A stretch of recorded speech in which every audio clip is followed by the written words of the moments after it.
পবিত্র ঈদে মিলাদুন্নবী সাল্লাল্লাহু আলাইহি ওয়াসাল্লাম উপলক্ষে ইসলামিক ফাউন্ডেশন আয়োজিত পক্ষকাল ব্যাপী মিলাদুন্নবী সাল্লাল্লাহু আলাইহি ওয়াসাল্লাম অনুষ্ঠান মালা শুভ উদ্বোধন উপলক্ষে আমি দেশবাসী এবং বিশ্বের সকল মুসলমানকে জানাই আন্তরিক শুভেচ্ছা মোবারকবাদ।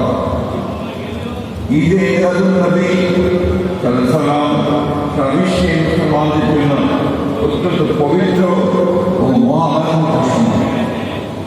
এই মহতি পবিত্র অনুষ্ঠানে উপস্থিত হতে পেরে আমি মহান রাব্বুল আলামিনের দরবারে অশেষ শুকরিয়া জানাই। সর্বকালের সর্বশ্রেষ্ঠ মানব, বিশ্ব মানবতার মুক্তির দূত আমাদের প্রিয় নবী হযরত মুহাম্মদ সাল্লাল্লাহু আলাইহি ওয়াসাল্লামের প্রতি জানাই অগণিত সালাম ও দরুদ। একই সঙ্গে ইসলামের সকল নবী ও রাসূল, নবী সাল্লাল্লাহু আলাইহি ওয়াসাল্লামের পরিবার পরিজন, সাহাবায়ে কেরাম, তাবেঈন, সকল মুমিন মুসলমানের রূহে মাগফিরাত ও শান্তি কামনা করছি। প্রিয় মুমিন মুসলমানগণ, মহান আল্লাহ তাআলা মানব জাতির হিদায়াত, মুক্তি ও কল্যাণের জন্য সর্বশেষ নবী রাসূল হযরত মুহাম্মদ সাল্লাল্লাহু আলাইহি ওয়াসাল্লামকে পৃথিবীতে প্রেরণ করেছেন। তার আগমন মানব সভ্যতার ইতিহাসে এক অনন্য ও অবিস্মরণীয় ঘটনা। তিনি সমগ্র বিশ্বের জন্য রহমত স্বরূপ। পবিত্র কোরআনে মহান আল্লাহ বলেন, আমি আপনাকে সমগ্র বিশ্ব জগতের জন্য রহমত স্বরূপ প্রেরণ করছি। সূরা আল-আনবিয়া আয়াত ৭। হযরত মুহাম্মদ সাল্লাল্লাহু আলাইহি ওয়াসাল্লামের জীবন ও আদর্শ বিশ্ব মানবতার জন্য চিরন্তন পথনির্দেশ। তার চরিত্রে সত্যবাদিতা, ন্যায়পরায়ণতা, ক্ষমাশীলতা, সহনশীলতা, মানবিকতা ও পরম মহত্ত্ববোধের অনন্য সমন্বয়। দরিদ্র, এতিম, অসহায়, নিপীড়িত মানুষের প্রতি তিনি ছিলেন মমতা। নারী, শিশু, প্রতিবেশী,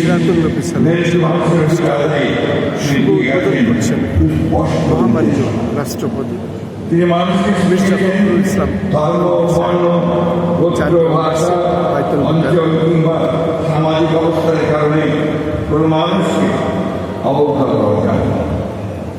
মানুষের মর্যাদা প্রতিষ্ঠা এবং ন্যায় ও ইনসাফের সমাজ গঠনই ছিল তার অন্যতম শিক্ষা। রাসূলুল্লাহ সাল্লাল্লাহু আলাইহি ওয়াসাল্লাম বলেছেন, তোমাদের মধ্যে সেই ব্যক্তি উত্তম যে তার চরিত্র উত্তম।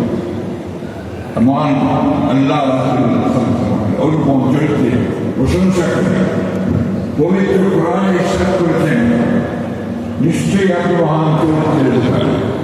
সূরা আল-আহজাব আয়াত ২১।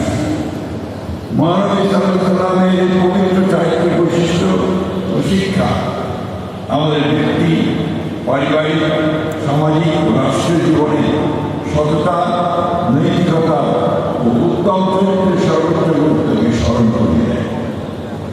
আল্লাহ বলেন, রাসূল সাল্লাল্লাহু আলাইহি ওয়াসাল্লাম বলেন, ওয়াতুল হাসানা, অর্থাৎ সর্বশ্রেষ্ঠ আদর্শ। আজকের বিশ্বে হিংসা, সংঘাত, অসহিষ্ণুতা, বৈষম্য, উগ্রতা, মিথ্যা ও নৈতিক অবক্ষয় যে বিস্তার ঘটছে, তা থেকে উত্তরণের জন্য মহানবী সাল্লাল্লাহু আলাইহি ওয়াসাল্লামের আদর্শ অনুসরণের কোনো বিকল্প নেই। তার বিধায়কের ভাষণে মানব মর্যাদা, সাম্য, ভাতৃত্ব, ন্যায় বিচার, পারস্পরিক অধিকারের যে মহান শিক্ষা অর্জিত হয়েছিল, তা আজও সমগ্র বিশ্বে মানব জাতির জন্য অত্যন্ত প্রাসঙ্গিক।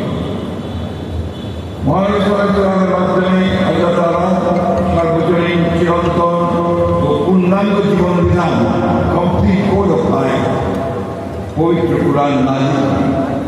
তার মাধ্যমে মানব জাতির শান্তি, ন্যায়, সাম্য, ভাতৃত্ব ও মানবিকতার অনুপম বিধান ও আদর্শ ইসলাম ধর্মকে পরিপূর্ণতা দান করে।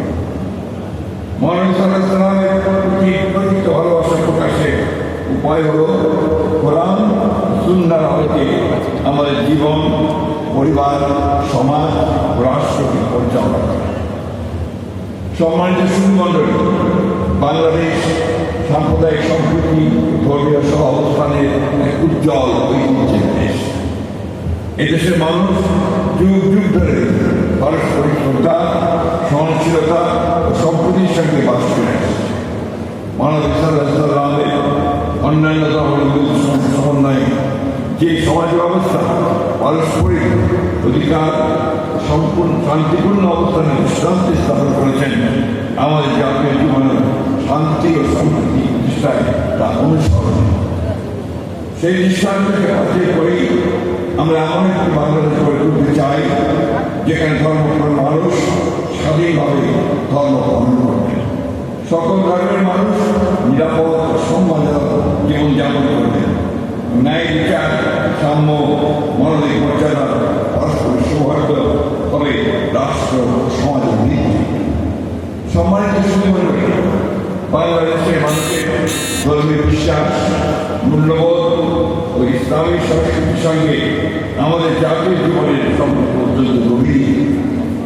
শহীদ রাষ্ট্রপতি জিয়া রহমান সেই অনুভূতির প্রতি সম্মান জানিয়ে সংবিধানের প্রস্তাবনায় বিসমিল্লাহির রহমানির রহিম সংযোজন করেন। তিনি 4টি বিভাগীয় শহরে ইসলামী সাংস্কৃতিক কেন্দ্র স্থাপন করেন। তাঁর শাসনামলে ইমামদের প্রশিক্ষণের মাধ্যমে তাদের ধর্মীয় দায়িত্বের পাশাপাশি সমাজ কল্যাণ ও আর্থসামাজিক উন্নয়নে সম্পৃক্ত করার কার্যক্রম শুরু হয়। এই জন্য প্রতিষ্ঠা করা হয় ইমাম প্রশিক্ষণ একাডেমি। পরবর্তীতে 1993 সালে সাবেক প্রধানমন্ত্রী দেশনেত্রী বেগম খালেদা জিয়া মসজিদ ভিত্তিক শিশু ও গণশিক্ষা কার্যক্রম চালু করেন। 2001 সালে ইমাম মসজিদ কল্যাণ ট্রাস্ট প্রতিষ্ঠা করেন। এইসব উদ্যোগের মাধ্যমে মসজিদ, ইমাম, ধর্মীয় শিক্ষা এবং সমাজে ইসলামী নৈতিক মূল্যবোধের বিকাশে প্রাতিষ্ঠানিক সহায়তার পরিধি সম্প্রসারিত হয়েছে। বর্তমান সরকার ধর্মীয় নেতাদের মর্যাদা বৃদ্ধি, তাদের কল্যাণ নিশ্চিত করতে প্রতিশ্রুতিবদ্ধ। ইতিমধ্যে ইমাম, মুয়াজ্জিন ও কাজী সাহেবদের মাসিক সম্মানী ভাতা দেওয়া শুরু হয়েছে। এছাড়া অন্যান্য ধর্মীয় উপাসনালয়ে সেবাদানকারীদেরও সম্মানী ভাতা প্রদানের কাজ শুরু হয়েছে। আমি আশা করি 2030 সালের আগে প্রতিশ্রুতি অনুসারে দেশের সকল মসজিদ সহ অন্যান্য ধর্মীয় উপাসনালয় মাসিক সম্মানী ভাতার আওতায় আসবে।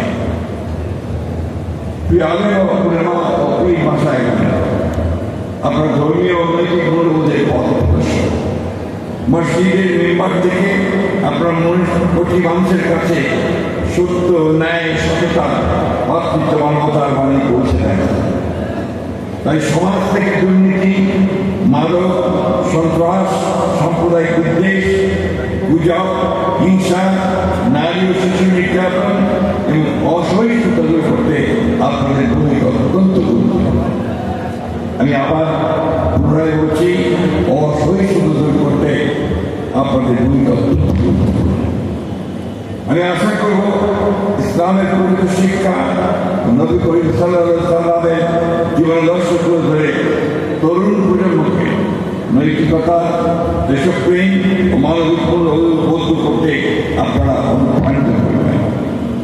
আমাদের মনে রাখতে হবে, বিবেক, প্রতিহিংসা, প্রতিশোধ কোন জাতিকে শক্তিশালী হয় না।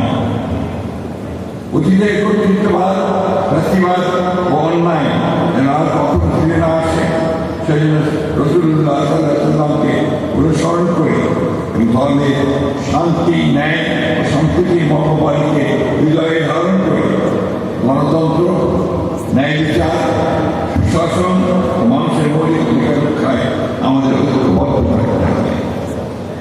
উপস্থিত আয়োজকবৃন্দ, এই অনুষ্ঠানে আমাকে আমন্ত্রণ জানানোর জন্য আমি আবার সবাইকে বিশেষভাবে ধন্যবাদ জানাচ্ছি। আপনারা বিশেষ করে ইসলামিক ফাউন্ডেশন দীর্ঘদিন ধরে দেশের ধর্মীয় শিক্ষা, ইসলামী সংস্কৃতি, গবেষণা, প্রকাশনা, মসজিদ ভিত্তিক কার্যক্রম, ধর্মীয় মূল্য বিকাশে গুরুত্বপূর্ণ ভূমিকা পালন করে আসছে।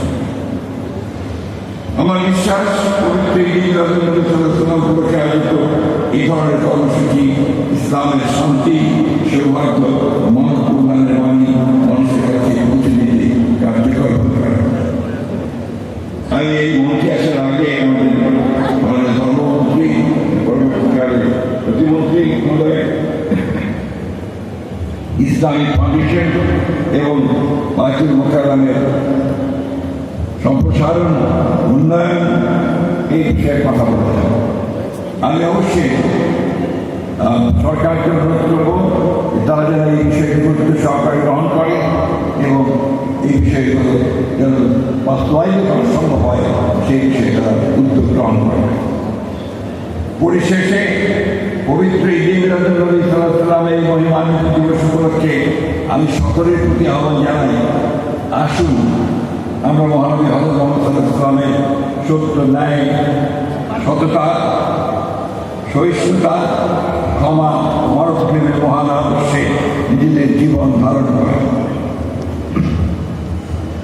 ধর্মের নামে বিভেদ বৈষম্য নয়, ইসলামের শান্তি ও মানবতার বাণী ছড়িয়ে দিই। মহান আল্লাহ আমাদেরকে সকলকে প্রিয় নবী হযরত মুহাম্মদ সাল্লাল্লাহু আলাইহি ওয়াসাল্লামের জীবন আদর্শ করার তৌফিক দান করুন। আমাদের দেশ ও জাতিকে সকল অনিষ্ট, বিভেদ, অশান্তি থেকে রক্ষা করুন। বাংলাদেশকে শান্তি, ন্যায়, সাম্য, সম্প্রীতি ও সমৃদ্ধির পথে এগিয়ে নিয়ে যান। আমি পবিত্র ঈদ মিলাদুন্নবী সাল্লাল্লাহু উপলক্ষে আয়োজিত পক্ষকার অনুষ্ঠান বলার শুভ উদ্বোধন ঘোষণা করছি এবং সকল কর্মসূচির সার্বিক সফলতা কামনা করছি। মহান আল্লাহ আমাদের সহায় হন, আমিন। আল্লাহ হাফেজ। বাংলাদেশ জিন্দাবাদ। সম্মানিত সুধীমণ্ডলী, আমাদের জাতীয় জীবনে রাসূলুল্লাহ সাল্লাল্লাহু আলাইহি ওয়াসাল্লামের শিক্ষা ও আদর্শ অনুসরণের আহ্বান সম্বলিত উদ্দীপনা